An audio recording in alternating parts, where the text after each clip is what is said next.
foi nomeado o nome da reação chamada reação Riveros, ou seja, ele estudou essa reação. Tem também uma parte bastante importante do nosso estudo, do ponto de vista administrativo, para foi chefe do departamento, e é uma pessoa que, sem dúvida nenhuma, tem bastante influência na físico-química. E nos últimos anos ele tem tido uma colaboração bastante intensa com o pessoal que trabalha em química quântica. Então, por isso que ele vai falar algumas coisas do trabalho dele, justamente com essa interação que eu experimento.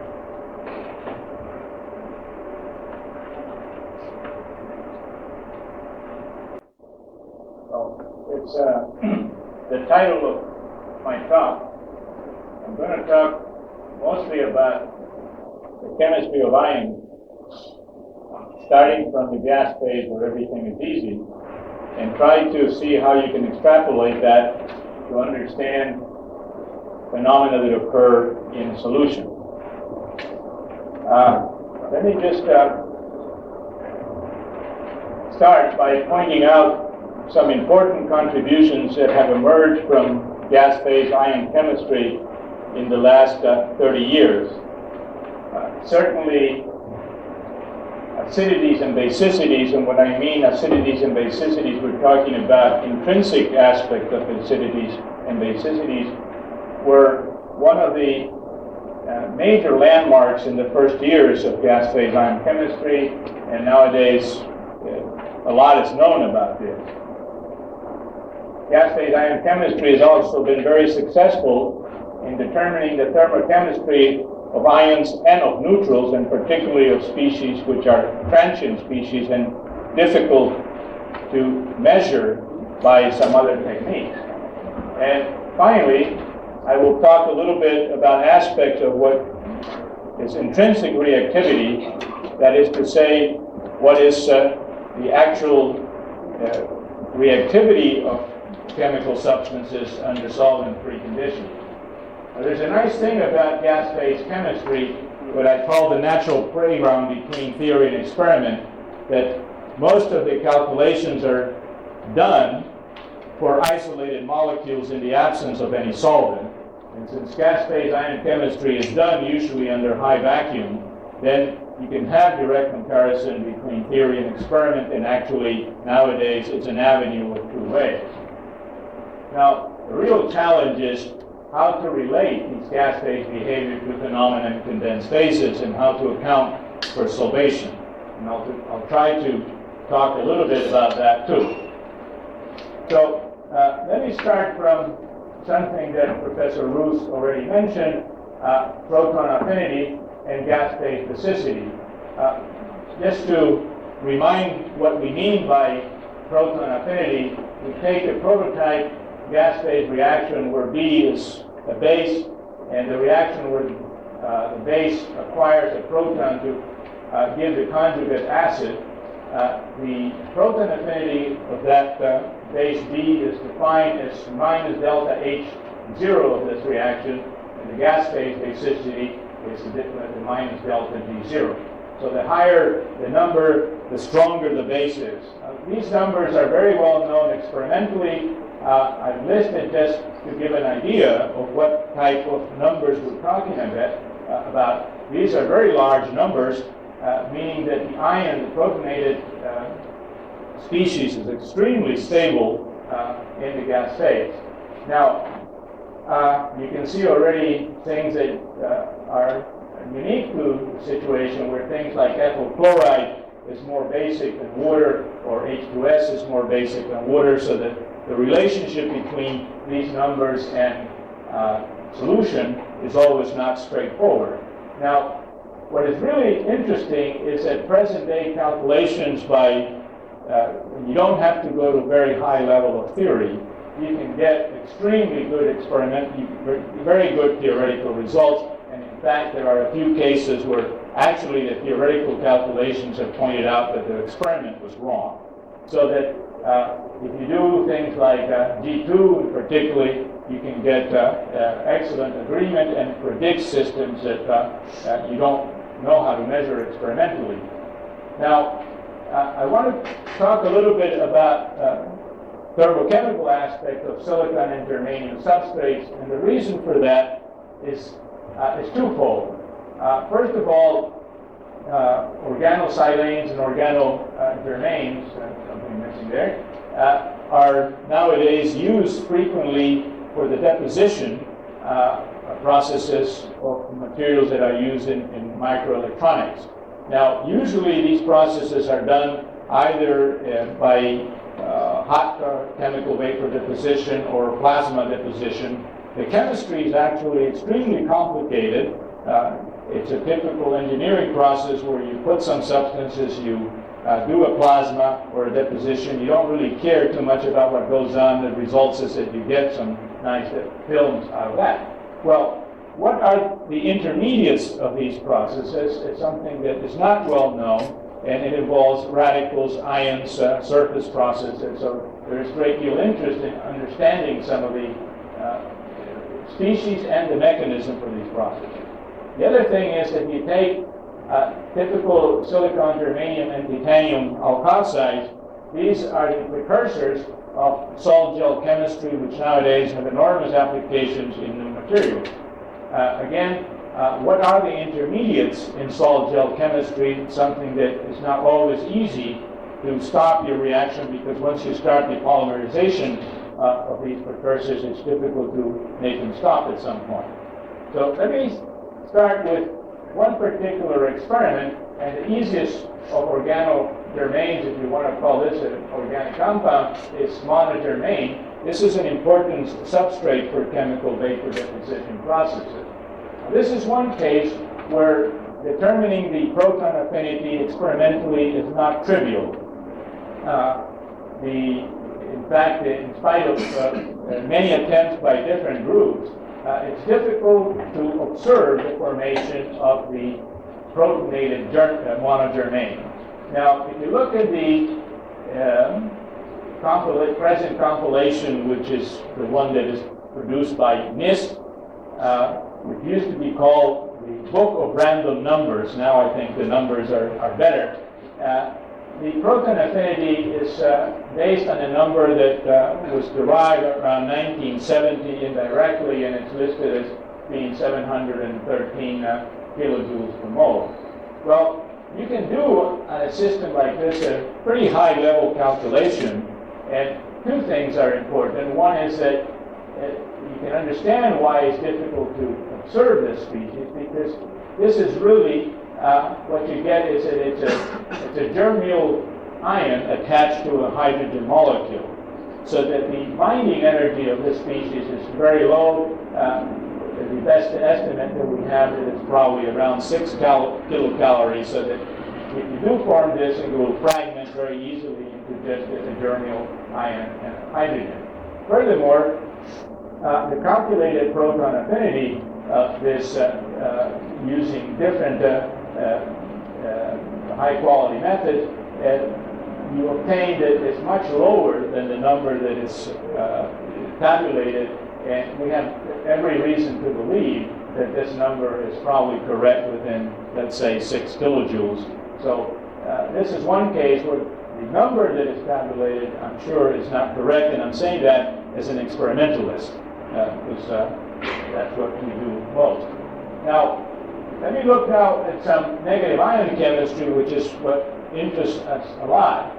Here's a way to a process which is similar to what happens if you try to hydrolyze one of these silicon or germanium alkoxides. We have taken fluoride ion just because it's easy to make it in the gas phase. If you do this reaction in the gas phase under high vacuum, the fluoride ion attaches very easily to the tetramethoxide germane, just because germanium has a high tendency to be hypervalent. Now, you can learn some things about these hypervalent germanium, silicon, and titanium species, but there's a trick that you can do on these anions, that you can generate a whole new chemistry. If you take an infrared laser and you start doing infrared multiphoton decomposition of these anions, you start making these different germyl anions. These are not very well known in solution, but they are considered to be possible intermediates in polymerization processes that involve the solid gel process. Now, you can see the first process, you knock off an HF and a formaldehyde from this hypervalent complex of germanium. If you now do another infrared multiphoton fragmentation of this trimethoxide germyl anion, you knock off another formaldehyde. You take this, you do another experiment, you keep knocking off formaldehyde. Now, you can do the same thing and you get even a bigger amount of chemistry if you take the similar complex with tetraethoxygermane. I won't go through all of this, but in fact we have now claimed that we have a way of synthesizing gas phase anions of germanium or a whole variety. And so that you can do it progressively by just putting more and more photons into your system. Remember that you're talking about vibrational excitation here using infrared laser. And you wind up with some species which are not, unlike most anions, it's not trivial to know what the right structure is, whether you have here a germyl anion or whether you have a hydrogen bonded to germanium, and actually you have what I would call a German oxide. We are at present doing some calculations, but I didn't want to speculate too much on that for the time being. Now, what are some of the things that are important in these systems? One is bond dissociation energies of these organogermanes, because that is involved in the question of how easy it is to break up these systems when you do chemical vapor deposition process. This is a number that is not all that well known experimentally. Bond dissociation energies, by the way, is not something trivial to measure experimentally, in spite of all the fact that you see tables of them. The actual accuracy, until very recently, where people are doing these guided ion beam experiments, the accuracy of these dissociation energies has not been great. So this is the presently accepted value of 82 plus or minus 2 kilocalories per mole. Now, we set out to see, can we determine the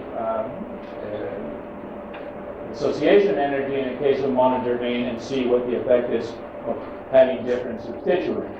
At the best level that we have at present, we estimate that the bond dissociation energy at 298 is 82.5, so this is in very good agreement with the experiment. Of course, the referee always wants us to say, well, what's the accuracy of your calculation? And that's a difficult thing to answer because, of course, all you can do is do different levels of calculations and see what the spread is, because it's you don't really get an experimental error. Now, the other thing that we're interested is, because we're dealing a lot with anions, is to know something about electron affinity. Electron affinity is an important quantity. We learn about that in first-year chemistry as part of general chemistry as a fundamental quantity. Now, here again, nowadays there are sophisticated techniques where you can determine electron affinity, and the way to do this, there are two different experiments. One is called photodetachment, where you look at what is the threshold wavelength at which you can detach that electron from an anion and give you a radical. The other one is to use photoelectron spectroscopy of negative ions, in which typically you use a fixed wavelength and you measure the disappearance of your anion and you measure the kinetic energy of the electron. Now, for anions, this is it's not such an easy experiment if you don't know which wavelength to look at, because it can be very time-consuming. And furthermore, there is an inherent difficulty in anions that if the geometry between the anion and the neutral are very different, you're never quite sure whether you're actually seeing the adiabatic transition. Now, just to give you an idea, these numbers are not numbers obtained by photodetachment. If we take something like the trifluorogermyl radical, if you look in the literature, the electron affinity is spread over a pretty wide range, goes from 1.1 to 3.1 eV. Well, that's hardly what I would call a satisfactory set of values. Now, we took this as an example of just trying to figure out how well we could do at estimating electron affinities at different levels of theory with extended basis set. And the values that you get go about 3.5 to 379, and I'm glad to say that just about the same time that we published these results, Fritz Schaefer at Georgia had done a similar calculation. His numbers are very close, so that one is pretty sure that the electron affinity of this particular radical must be in this range. This is helpful in the terms if you're trying to do an experiment to know exactly where you set your laser. If you don't, if you have to look over this whole interval, it's going to take you a long time to do the experiment. Now let me look at a whole series and just to show you exactly what I meant. Here is, for example, the case of this particular radical, and here we have what the predicted geometry is for the radical, and here's what the predicted geometry is for the anion. Now, here you can see very clearly what I mean, that to observe the adiabatic process, the Frank-Condon factor is obviously not going to be very favorable. You have tremendous difference in geometry between the neutral radical and the anion. So when you're going from here to there by knocking off the electron, you may be very unlucky that you never actually see the adiabatic transition. So here again,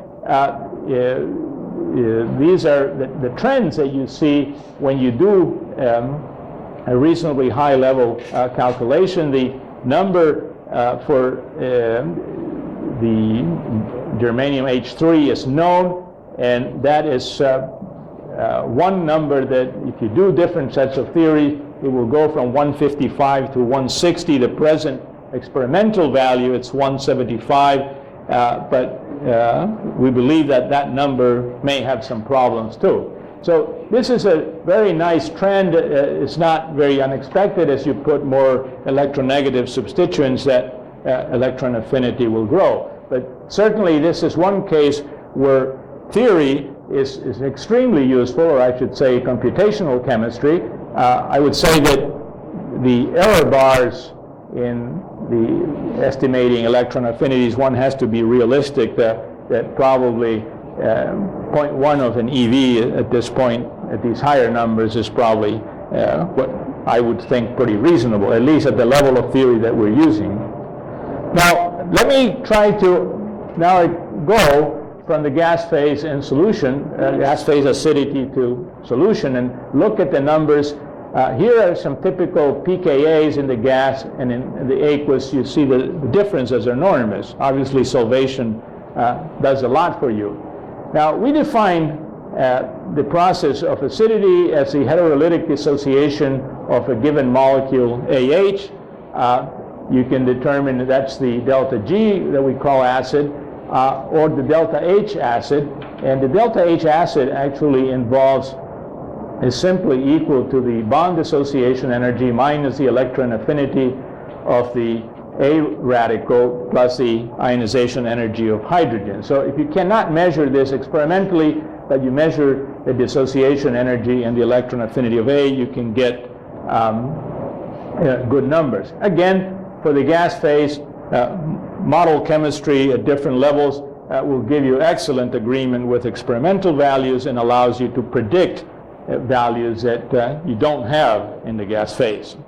Now, obviously, to handle solution, you have to learn something about solvated ions. You can do this in the gas phase also, and you can start making ions like, for example, chloride solvated or attached to many water molecules.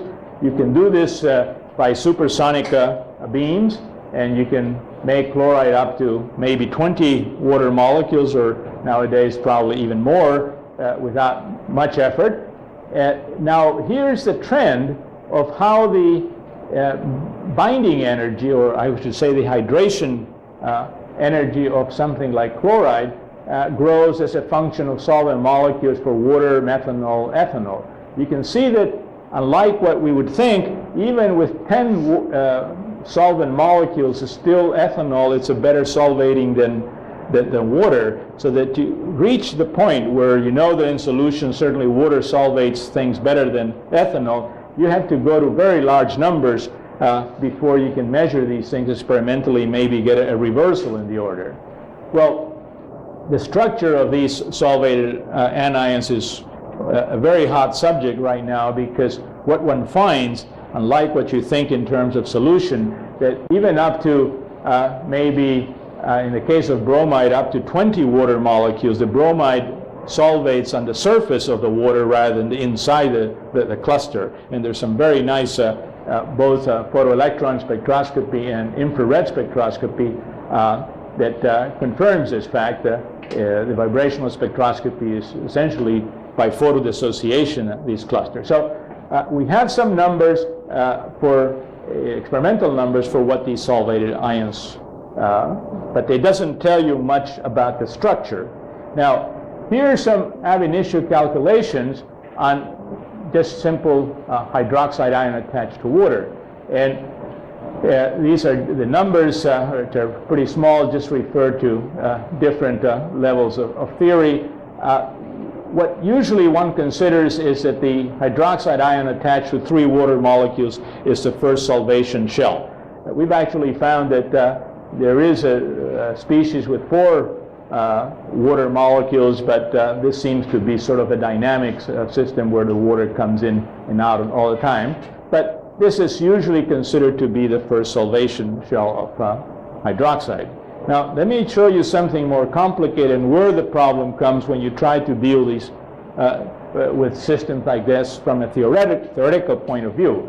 Let's take a fluoride ion and let's start to grow the cluster. If you take fluoride with 4 water molecules, you find that there are 2 closely related isomers very close in energy. So that you can imagine as you grow the cluster, the number of clusters, the geometry of clusters with very close in energy becomes a real problem.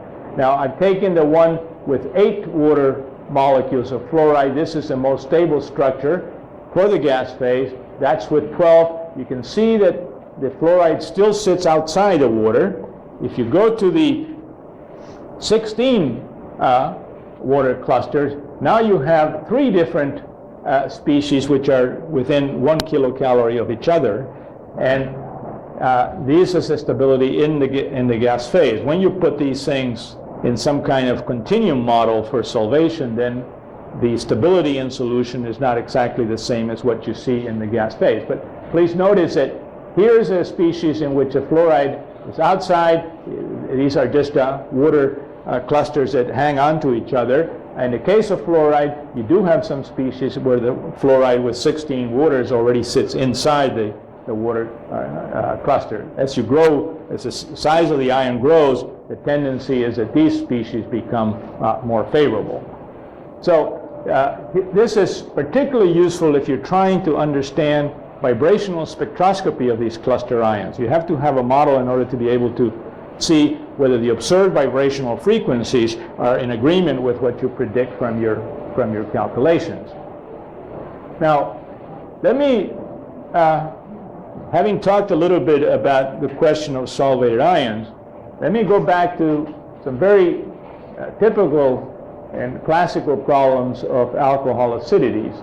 Well, in the early 70s, I think that it was a bit shocking to the chemical community to learn that the gas phase acidity is in the reverse order of what you have in solution. That is, that butanol is more acidic than isopropanol, higher than ethanol, and methanol in aqueous solution, that order is reversed. Now, again, remember that what we're talking about is the fact that when we talk about acidities, we're measuring the heterolytic dissociation energy of this particular process, or the delta G associated with this heterolytic breaking apart of the ROH. Now, I'll give you one example here that has been recently published on how to see where do you expect this trend to start reverting itself. Now, as you put a lot of water molecules, the calculation becomes, of course, a lot more complicated, and the problem, of course, is of the many structures that you have to consider. This is something that is called the effective fragment potentials, in which you approximate the water by just a fragment and try to interpret that as giving you a reasonable result. Now, this is the calculated difference in acidities in kilojoules per mole. When I say acidity is the delta H of that process, it turns out that the delta S term is very small in these processes, so delta H is usually the most important one. As you see, the number being lower here means that T-butanol is more acidic, it's easier to break it apart. As you start putting some water molecules, you start seeing there is a tend to bring them together, but even at n equals 14, you're barely, this is in kilojoules per mole, one is still not this is in kilocalories per mole. This is, the reversal is just beginning to appear here at n equals 14, but then you have to really worry whether the accuracy of your calculation is really good enough within 2 kilocalories. The idea is that in order for you to see this reversal in acidities, you would have to be able to go to higher and higher clusters. And by that time, the quality of your calculations start suffering, of course, because you cannot, if you try to do this at N20 at couple cluster, I don't think that there's a computer that is going to hold for the time being. Now, what's the real challenge, having talked a little about gas phase acidity and how that changes as part of solvation, is the question of predicting pKa's in solution. This is an important problem, not because we cannot measure it, but most things that we use in the laboratory have been measured. But when you're trying to design new drugs, you want to learn about what is the expected acidity of a given site. That's something that is not, you're doing this essentially, you design a system and you want to know what is the acidity. Well, that tells you that you must have some way in which you can determine or estimate this pKa. Well, the problem is that this is really putting a serious test to any kind of theoretical calculation, because what is considered chemical accuracy in proton affinities, which is plus or minus 2 kilocalories per mole, amounts to 1.5 pK units. Well, that's a pretty formidable problem. Now, the basic thing is that how do we do this? Is that most people have had a hand at this problem, and you tend to use the ions with some embedded in some kind of continuum, where the continuum is a cavity with a dielectric constant, and you try to estimate what the free energy is of this process. Well, this entails calculated absolute hydration free energy for ions. That's not a trivial problem, and it's even not trivial because the experimental numbers are not known very well, because you do not measure absolute hydration free energies. In solution, you always have negative and a positive ion, so that it's impossible to isolate one of them. Well, one approach that we have taken, and there's a good reason to do this, is that when you use continuum models with ions, you always have to worry whether the short-range interactions are properly accounted for in a continuum model. Is to use a hybrid approach, which involves building a supermolecule, that is an ion with several solvent molecules, and then embed that particular ion into a continuum. Now the next question is, how many solvent molecules do you include in your supermolecule? Then the thing is, just going back into the problem that I stated and repeating, the idea is how to find a robust method for pKa's. You can usually, people have published, for example, things that just take a carboxylic acids or alcohols. If you parameterize your cavities in your continuum models, you can usually get good agreement. The point is, what is a robust method that will allow you to use different types of functional groups and still work all right? And I mentioned the problem of just embedding the naked ions into a continuum. I think that there are problems whether the short-range interactions are properly described. For neutrals, this is not a problem, but for ions it is. Now, physically, this approach should be right. That is, if you increase the size of your clusters, and the bigger and bigger clusters you embed them in continuum, that should extrapolate to the right experimental number, provided that you know the experimental number. If you can do this at sufficiently high theory. Now, this is not necessarily what happens. What you find is that as you increase your cluster and mix it with some kind of continuum, whether it's PCM or IPCM, it tends that because of the failure of the limitations of the continuum model, actually you start seeing that the thing does not converge, but it actually starts diverging. Now, we've taken an approach which is physically is not satisfactory, I would say, but that it seems to function reasonably well. Is that you calculate a supermolecule and you choose a number of explicit solvent molecules that you put onto the ion by doing this repeatedly with 2, 3, 4, 5 solvent molecules, embedding that in the continuum and find out which how many solvent molecules give you a minimum number in the solvation free energy. So this is a way in which, as I said, physically, I admit that it has some severe limitations, because obviously this is the right approach, but this seems to work reasonably well.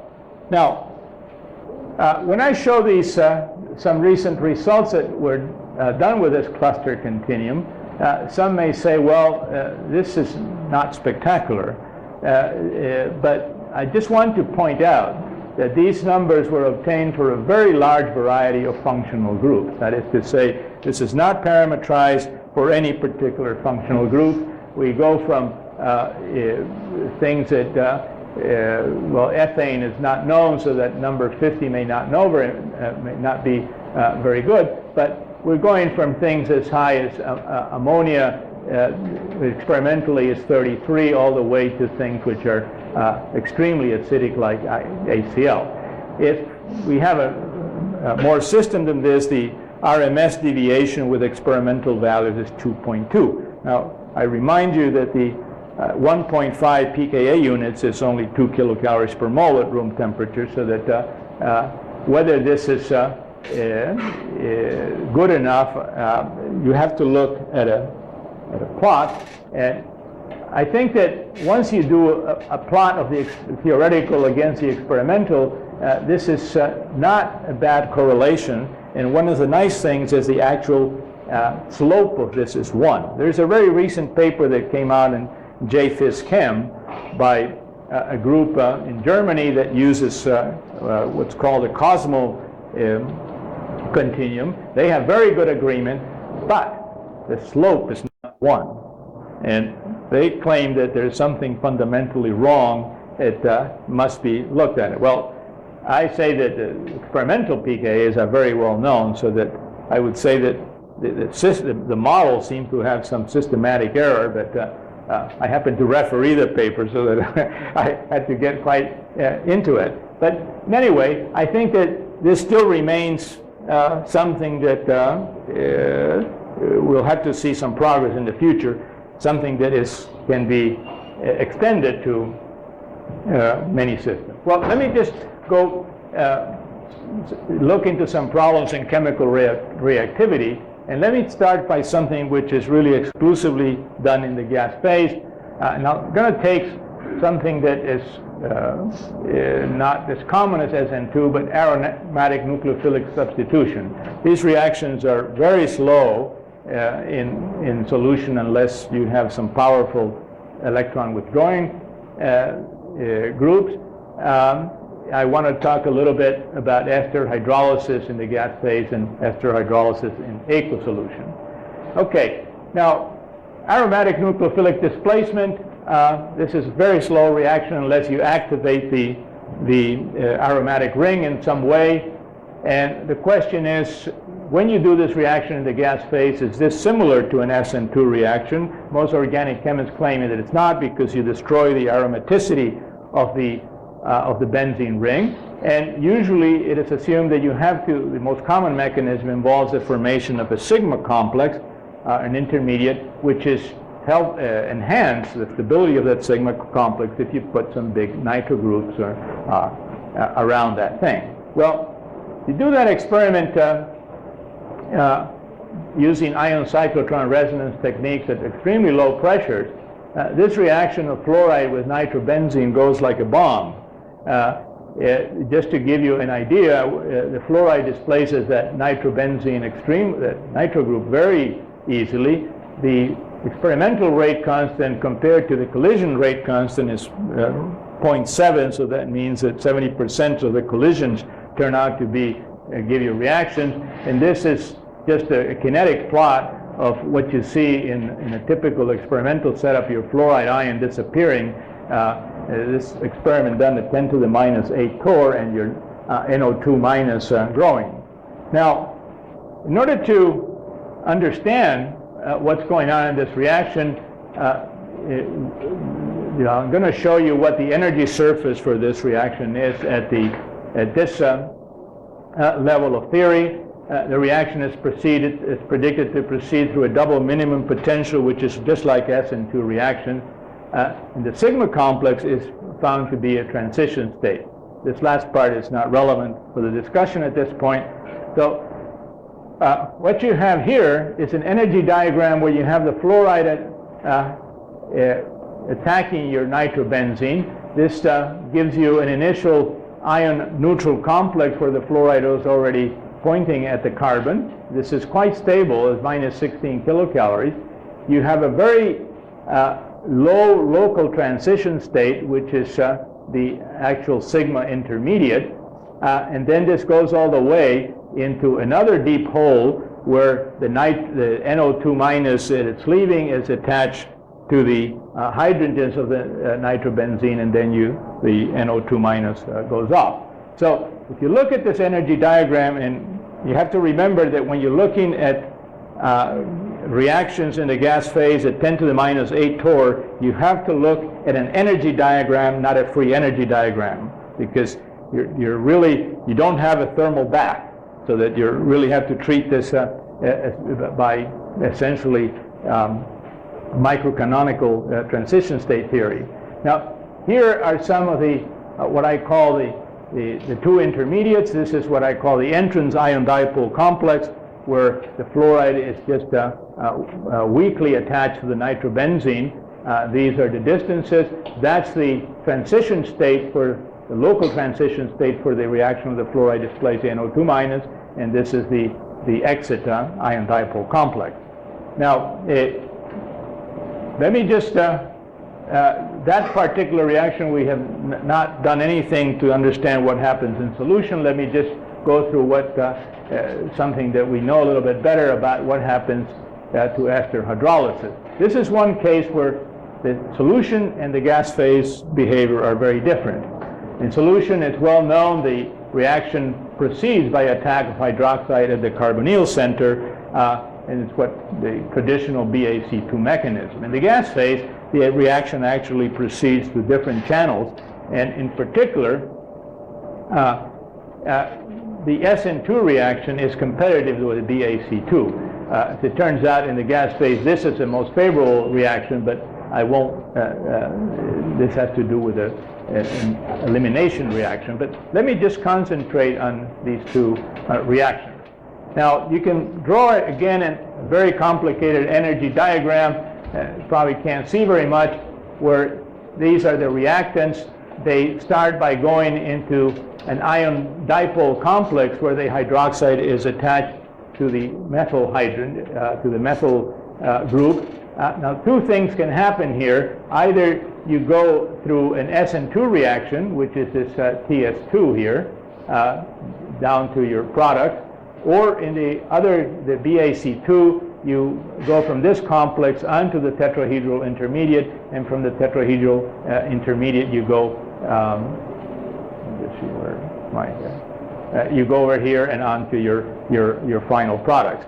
Now, let me just give you a pictorial representation of what happens in the case of the this is the initial complex that you make in the gas phase, or you estimate that that's what it is, with the OH minus attached to the attacking the methyl group. Now, there are two possibilities. One is that you go through this is 16.5 kilocalories below the energy of the reactant. If you climb up a little bit, you go over the SN2 reaction to form this complex and then on to product. The other possibility is that you go from here to give you the tetrahedral intermediate, which is the preferred mechanism solution, and then on you go to product. Now, one of the nice things about this system is that because these two paths go through the same intermediate, you can actually do some predicted, we only have the energy surface. What you're really interested is in the dynamics of the reaction. That's what is going to tell you what the fraction of reaction that goes through the BAC2 or the SN2 reaction. Now, the simplest way to do this, and assuming that, skip that one, assuming that you can use statistical theory, is to do an RRKM calculation.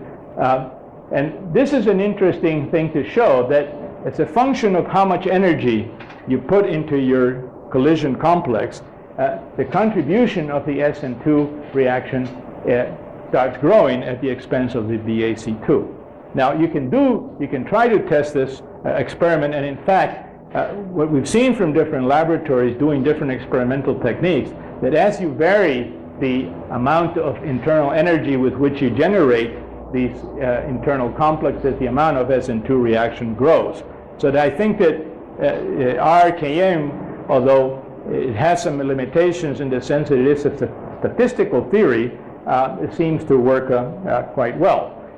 Now, if you want to do this gas phase reaction as a function of solvation of ions, that's not an easy thing to do.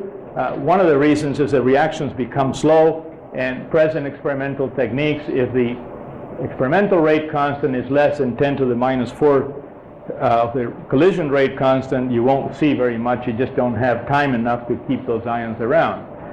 So again, we have to worry about how to treat this problem from a theoretical point of view, how to describe the energetics of the first solvation shell and the Gribb's free energy of solvation. Well, I'm going to consider three possible mechanisms that are usually considered in solution. This is the BAC2. There's one actually which is considered to be possible, which is general base catalysis, where actually the attack is by a water molecule, and then the hydroxide ion pushes off a proton from the attacking water, so that this is really the water molecule that is doing the attack. And finally, the SN2. Remember, in the gas phase, this process is quite competitive with the BAC2. Now, how do we do this? Well, again, we use this system of a hybrid supermolecule continuum, where we just put some water molecules and try to figure out when do we get a minimum for your free energy. Now, here you start with your system now solvated, both ion and neutral, at what I call the zero of energy. Now here we have the situation where we have the attack at the carbonyl, the transition state is 15.2 kilocalories to give you to the tetrahedral intermediate, which is a stable species, but in solution it's predicted to be 8 kilocalories above the reactant. But notice that the attack here in our model, this hydroxide comes with two solvent molecules. Now, this is really the important part of the mechanism. In the case of the general base catalysis, what happens is that the attack is this water molecule, and here you have the hydroxide with its three waters of solvation, so it's this water that is attacking the carbonyl.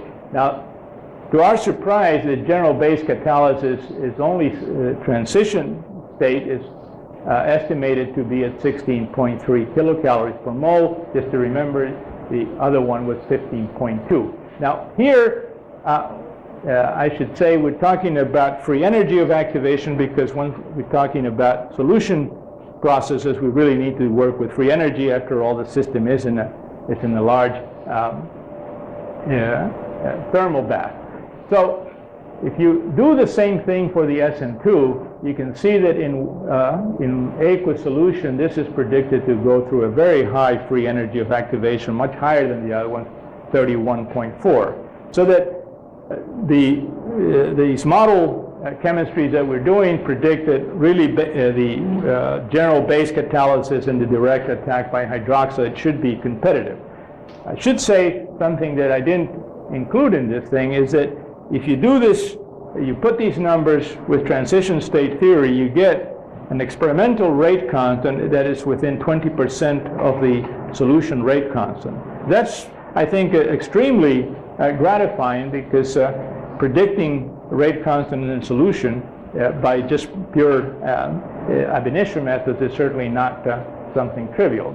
Well, I'm going to close with some final thoughts here, because, as I mentioned, my view is essentially one of an experimentalist, that we've been forced to wet our feet into theory with the help of some very talented people that have been with us over the years.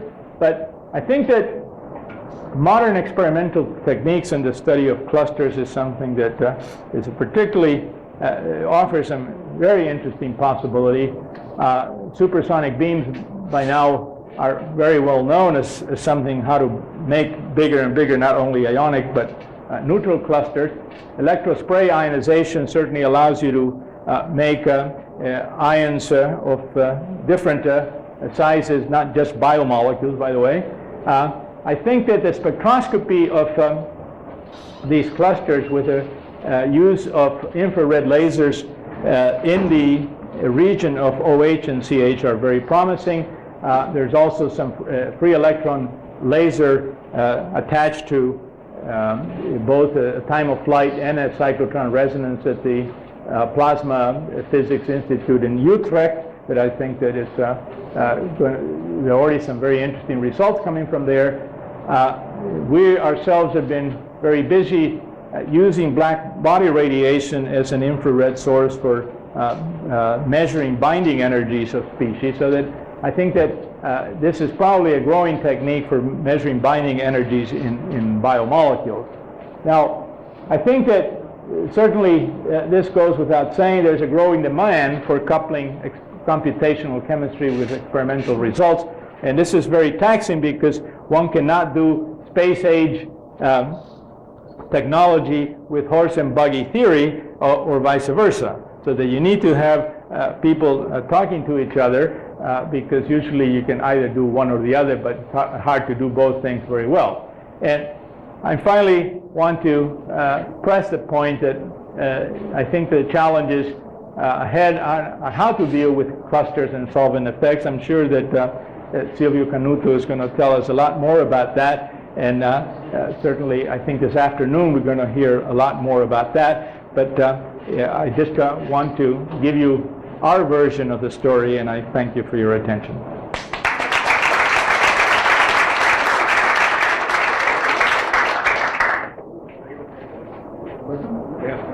Yes. I have a comment on this question. Observation of the negative ions is a very interesting problem. Actually, sorry. Well, the question concerns the salvation of negative ions, which is quite interesting. If you do MD simulations with very many water molecules, have a big water droplet, the chlorine ion will still stay on the surface. So even question is what the fluorine ion will do, because it depends on the polarizability of your negative ion. And the reason, of course, why negative ions do this and positive ions don't do it is the polarizability of the negative ions, which is much larger than the polarizability. So they want to have the dipoles on one side so they can polarize. If they are in a medium, they cannot polarize. They have the dipoles all around them. So the question is if fluorine really stays, and you indicated that fluorine will also stay on the surface the bigger cluster you make. Was that clear? No, the ones with, by the time you get with, the last one I showed was with 12 molecules. Yes. There are structures in which the fluoride is inside the water cluster. Those are pretty much the same energy. Now, the problem is, what happens when those results are some recent results by David Dixon. Now what happens when you put that into some kind of a continuum model? Then the energy of the free energy of salvation of these different structures is different. I think the belief is that in the case of fluoride, certainly you don't have to go to much higher clusters before you start favoring the inside salvation. Yeah, that's what I would expect, right, also in this case. But all the heavier halions will stay on the outside. Right. Yeah. What is your opinion about trying to combine your quantum chemistry calculations with molecular dynamic simulations to really have a lot of water there and maybe have your continuum model very far away?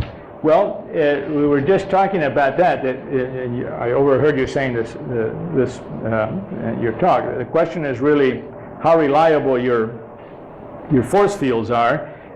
I guess that if you do Parinello, it's one way of generating these force fields right there. In principle, I think that that's one way of doing it, because there is I think that as these clusters get bigger, if you're going to be forced to doing Hartree-Fock or doing fragment potentials, you have to worry really how much you're cutting off of the interaction. But it's certainly molecular dynamics, and there are a lot of people who are doing it, obviously. Of course, the dielectric effect will converge very slowly, so clusters is not enough. You have to have a dielectric effect. I think one don't have be so terribly negative about the force fields, because for these reasonably small systems, one can today make quite good force fields, which include proper polarizabilities of the molecules, and this is certainly possible. There is one method that is developed in Lund, as a matter of fact, called NEMO by Karlström and collaborators, which is very powerful to describe this type of salvation of ions and so on. And they are doing a lot of work on that. So I think there is a possibility here to really do quantum chemistry in solution in the future.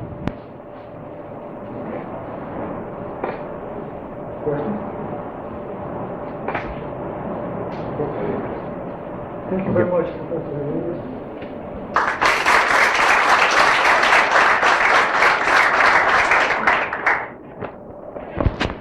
Vamos fazer um pequeno intervalo de 5 minutos, só para colocar o equipamento. Você pode permanecer por aqui mesmo. 5 minutos.